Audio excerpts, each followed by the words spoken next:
Қайырлы күн, әріптестер, оқушылар. 10 тамыз қазақ халқының ұлы ақыны, ойшылы, ағартушысы Абай Құнанбайұлының туған күніне орай мектеп кітапханасында Абай мұрасы мәңгілік атты іс-шараны назарларыңызға ұсынамыз. Іс-шараның мақсаты ұлы Абайдың рухани мұрасын насихаттау, оқушылардың ақын шығармашылығына деген қызығушылығын арттыру, ана тіліміздің көркемдігін сезіндіру және әдебиетке деген сүйіспеншілікті қалыптастыру. Абай шығармашылығы тек қазақ халқына ғана емес, бүкіл адамзатқа ортақ рухани қазына. Осы арқылы жас ұрпақ ұлттық құндылықтарды бойына сіңіріп, Абайдың өсиеттерін тағылым ала біледі. Бүгінгі іс-шараға жазғы демалыста болса да әдебиетке деген сүйіспеншілік артқан, Абайдың жүрекке жетер өлеңдерімен сусындаған мектебіміздің бетке ұстар оқушысы Карачаван Василий қатысып отыр. Ендеше сөз кезегін оқушымызға берсек.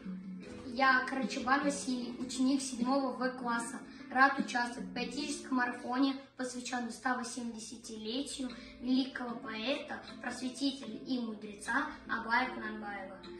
Абай – яркая звезда казахской литературы. Его стихи и прозы учат нас добру, знанию и труду. Я хочу выразить свое уважение к наследию Абая и внести свой вклад в это значимое мероприятие.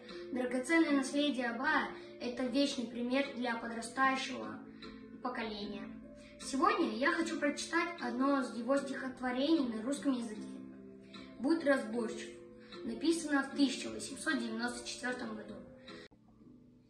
Будь разборчив в пути своем. Если ты талантлив, гордись, и надежным лишь кирпичом стену строящего жизнь. Убегающий видит путь, догоняющий вслед спешит. Воля с разумом их ведут, справедливость, вот свет души. Если воля есть, ум живет. Доброты же и правды нет. Впереди огонь, сзади лед, и никак не уйти от беды. Удержи корысти порыв, похвалы не ищи.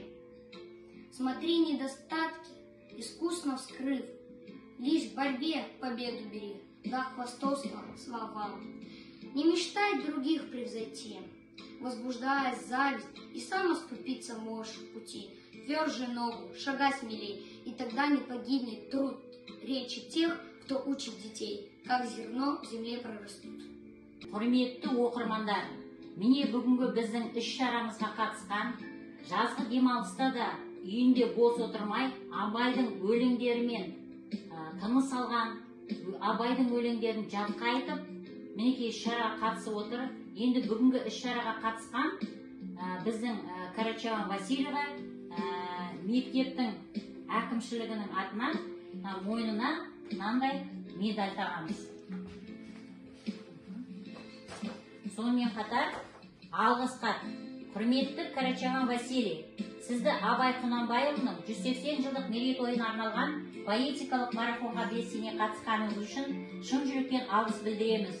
Ұлы ақынның рухани мұрасын құрметтеп, көркем сөз арқылы насихаттағаныңыз сіздің әдебиетке деген сүйіспеншілігіңіз бен парасаттылығыңыздың айқын көрінісі. Абай өлеңдерін жүрекпен оқып, жас ұрпаққа өнеге көрсеткеніңіз үшін сізге зор ризашылығымызды білдіреміз. Шығармашылық шабыт, білім мен өнер жолындағы биік жетістіктерді тілейміз. Ізгі тілекпен Дәкенова Жанна Тишпаевна, директор міндетін атқарушы.